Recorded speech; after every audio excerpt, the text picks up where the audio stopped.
Hi guys, welcome back to HAG Studios.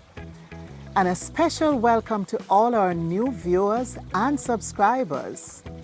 We really appreciate when you subscribe to our channel because as you know, when you subscribe or even when you like or comment, it helps in taking our video faster around the world.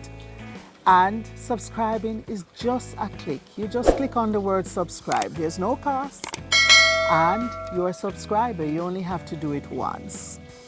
Now, for those of you who are regular viewers of HAG Studios, you probably know that I'm in one of my favorite spots in the world. I'm sitting in my backyard, in my gazebo. And I love sitting here because it brings me so much peace. Today, I'm gonna take you with me around my yard, specifically my backyard, and show you what's happening here. Now, there are areas that are nice. I have quite a bit of blooms in some areas, and in other areas, almost nothing is happening. There are areas that need some amount of work, and I'll even show you some of that. In designing my garden, I try to incorporate as many elements as possible that appeal to our senses. So today we're going to take a look at how we can design our gardens to appeal more to our senses. And by doing this, we also have a better connection with nature. So stay with me.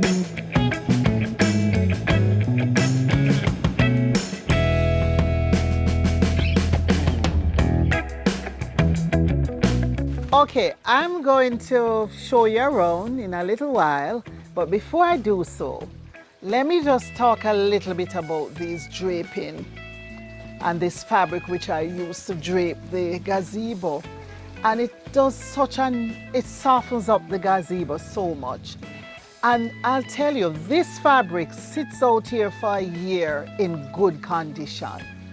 I love when it blows in the wind, and it's also part of this whole thing of appealing to the senses, because there's this sense of touch. There are times when it touches you when you're sitting out here. But let me walk you around.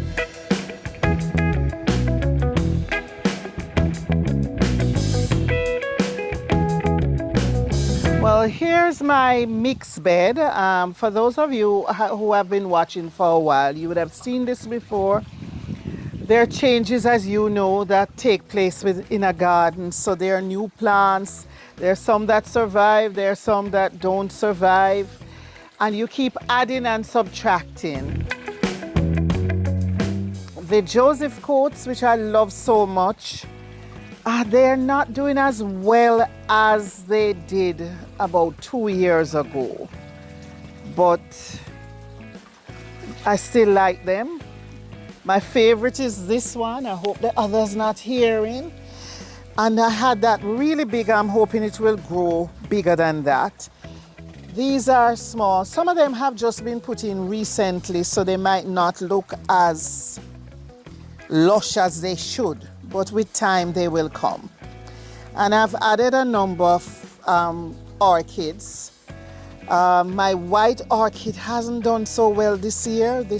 The white ones I used to have here haven't done so well, but I have some others that I've added. This is that stick driftwood that was on the other side and it wasn't blooming, and I moved it to this side where there's more sunlight and it's doing much better. The hanging heliconias, this is their time to shine, and they come out at this time for the first part of the year, and they're here for maybe about 6 to 7 months. I have hanging heliconias. The blooms last so long.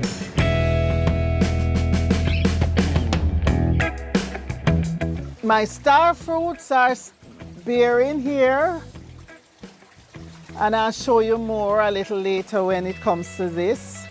And my banana. I'm so happy that you stayed with me, because this banana was blowing in the wind and I thought I was going to lose it. Anyway, I tied it up and it's still there. I'm waiting for it to just start to yellow. It will soon start to ripen. This is apple bananas. And I love the taste, the delicate taste of apple bananas. I love bananas, but I really love the taste of this one.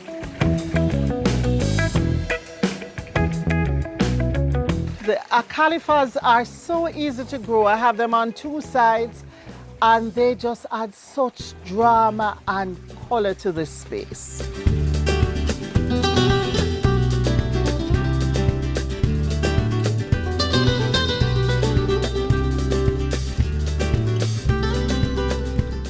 And then over here I have my pond. It has a lot of these water plants, and I found out, I think that's what was happening. I was losing the tiki fish in there, and I thought it was because it was too covered with these plants. So at times I take out some of them. They grow really fast.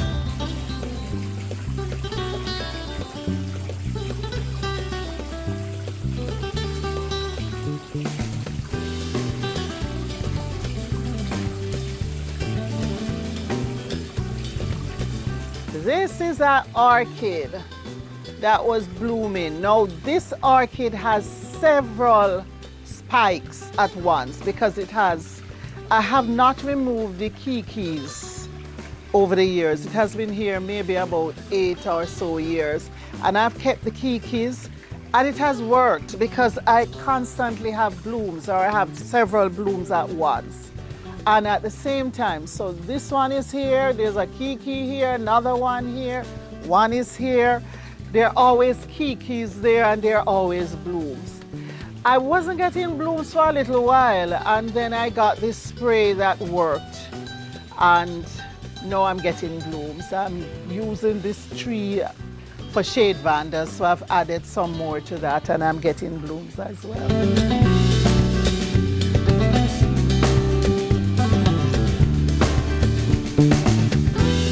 This also blooms for this time of the year, and it's in bloom for maybe 6 or 7 months as well. There are different little flowers coming out, and even when these fall, there are others that come out on the side. So this is a welcome thing in my garden. I love it.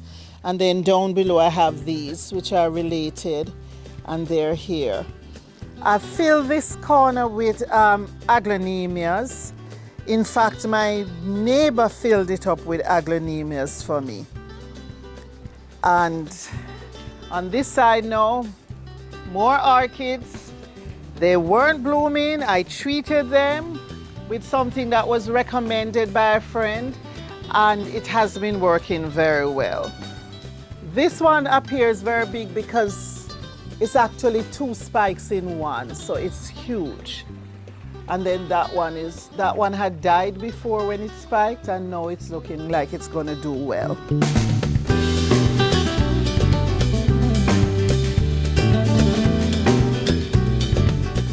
Let me show you this. African violets. I love African violets. And at Christmas I went to visit a friend who was visiting, and her brother-in-law gave me several leaves, which I set. And I think I got maybe about a dozen or more leaves, and all of them caught except one.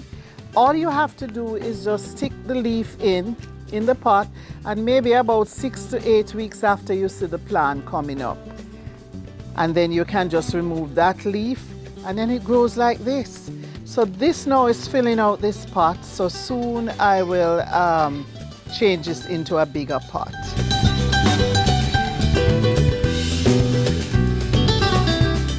This little area is a small patio which has become my vegetable garden area because we need sun for that, and I don't have a lot of sun in the backyard. So this pot, I just put these in. This is pak choy. I just put these in maybe 2 or 3 days ago. They're looking a little poorly, but they will come up. 1 or 2 of them usually die. But I just reaped, last week I reaped the ones that were there, and I can show you those. This tomato didn't do that well. This is a plummy tomato, but I'm going to be planting more. But these have done well, the little tomatoes. And then look at my peppers. This is doing well, has several peppers on it. When the plant started to grow, I actually picked out the middle so it would branch, and it branched, and now I'm getting several peppers. This is a callaloo that has just is squatting in here.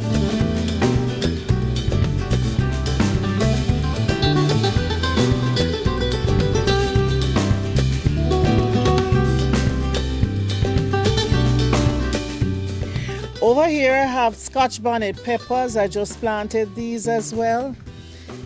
More pak choy and lettuce. And this is actually onions. First time I'm growing onions, but we'll see. I don't think it's quite ready yet, but I noticed the bottom looks like it might be growing the onion. That is beetroot. Not doing well. I think what I should do next time, I'm gonna sow them. I have more seeds, and I'm gonna sow them in one of these trays so I can actually take it out and plant.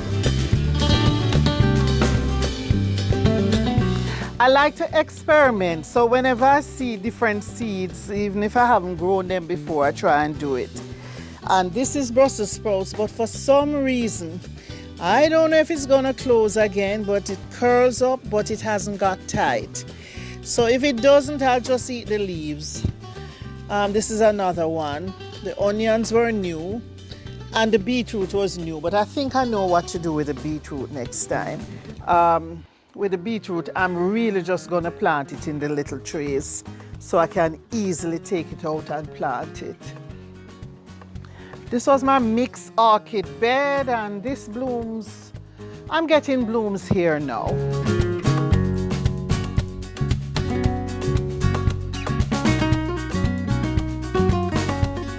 This is okra. These two are okra, these two are cucumbers. Other callaloo squatting there, I didn't move it. I have other pots with callaloo. They're easy to grow. Everybody should grow that. I have several spinach seedlings here, and then they're gonna grow up on this. I'll have to move some to elsewhere because it's quite a bit. And this is basil. Now, these are my baskets, my window boxes, I should say. They still need to fill out a little bit more. What I did this time, I just put a mix of different plants in there. Periwinkles, Joseph coat, some other little thing. And it needs a little bit more time to fill out, but I'm liking what's happening here. Okay, these orchids, there's a story. Because, you know, oftentimes they tell children to grow where you're planted, and it's something I've never agreed with, because I think children need to grow. Children will grow where they're nourished, and so will plants. It's funny, I had these orchids just thrown around and they weren't doing anything. And one day my gardener just put them in this jar. I thought it was a little strange when he did it, but he just put them there, maybe just to find somewhere to place them. And look at the blooms I've been getting. Look at it, it's just in the right spot.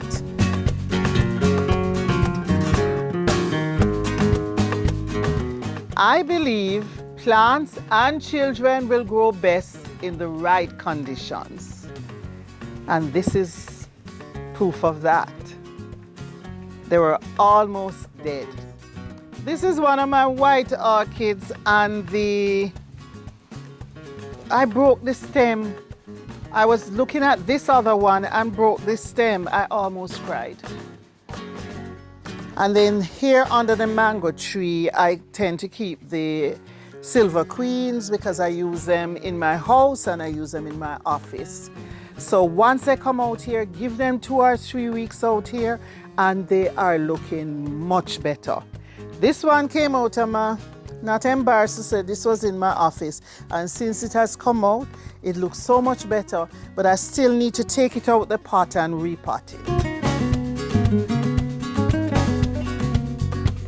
This part of the garden needs a little bit of work at this point, but I want to show you something to do in my mulberry bush. There's a callaloo, one pot of callaloo, and I should tell you, homes and gardens take work, and this is now what my picnic bench looks like. Over the years, I've actually fixed it, repaired it, but now I think I'll have to rebuild it. So this is not looking so good, but it's here and I'm gonna do something with it. But what I really brought you around here to show you is this, the mulberry. Now, this was looking really shabby. The sticks, the dried sticks, the ugly leaves and everything. And about 2 weeks ago, this is what the leaves, a lot of the leaves had looked like this, which can be taken off. And I cut it back drastically just about 2 weeks ago. And look at the amount of mulberries on it. So if you have your mulberry tree or your mulberry bush, make sure you cut it back so that you can get a lot of fruits. There's berries as usual, never stop bearing, and I never figure out when they're ready. Still haven't figured out when they're ready. But the rat bats know when they're ready.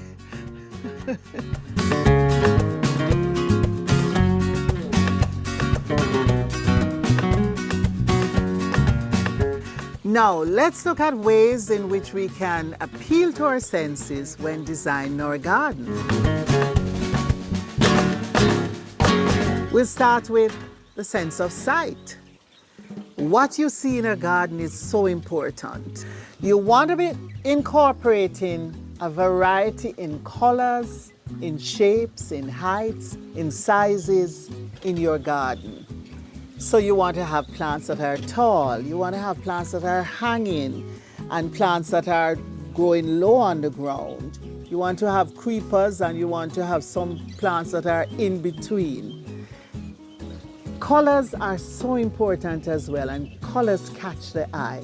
So you want to incorporate beautiful colors.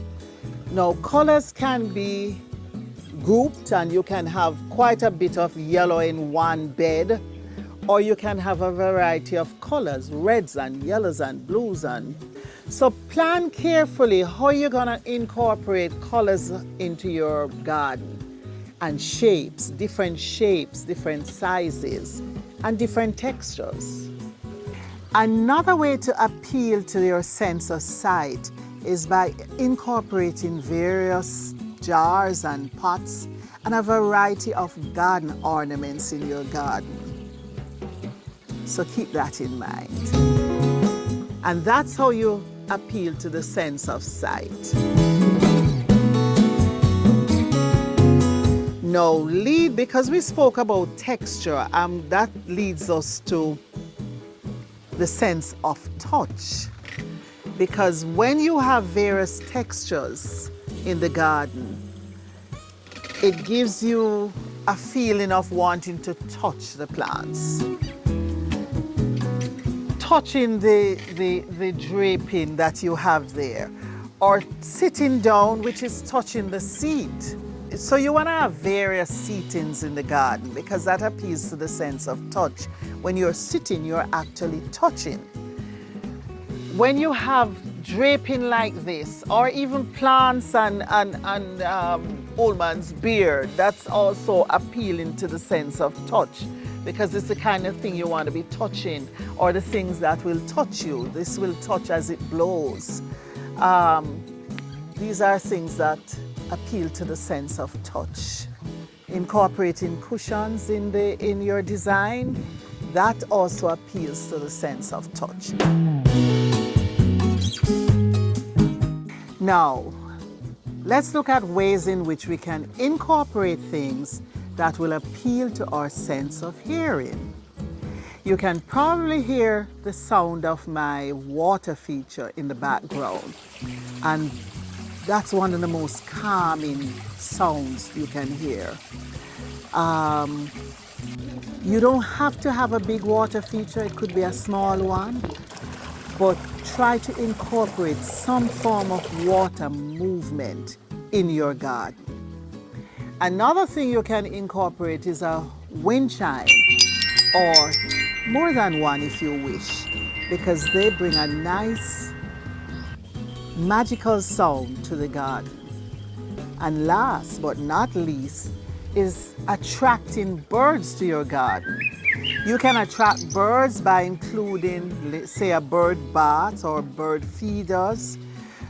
Definitely will attract birds if you have planted trees and a variety of plants, especially flowering plants, because they will come to your garden to get their food from the plants.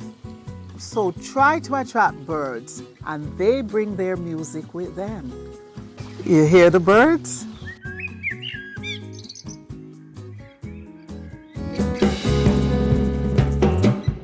Appeal to your sense of smell. You must incorporate plants that smell good. This particular orchid, when it's opening up, it gives off a fragrant scent. And several of them are like that. And there are other plants that are really fragrant. So try to incorporate plants that bring in that nice scent. And that leads me to planting herbs, because for some reason herbs are just extra fragrant, or some of them anyway. Basil is one of them. Sometimes you just brush past the basil and you smell it. The same thing for rosemary. So when you're in your garden, everything is coming to you. You're seeing, you're smelling, you're feeling, you're tasting. And now we'll talk about tasting, the sense of taste. So incorporate things in your garden that you can eat, basically. So I spoke about the bananas. So having the banana, you can have that. When this ripens, you can just pick it and eat it.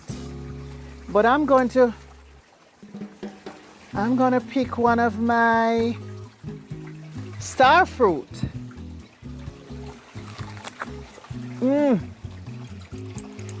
Very nice. Incorporate fruits in your garden. There's also the same mulberry. You can pass and just pick mulberries. This one is bearing a lot as well.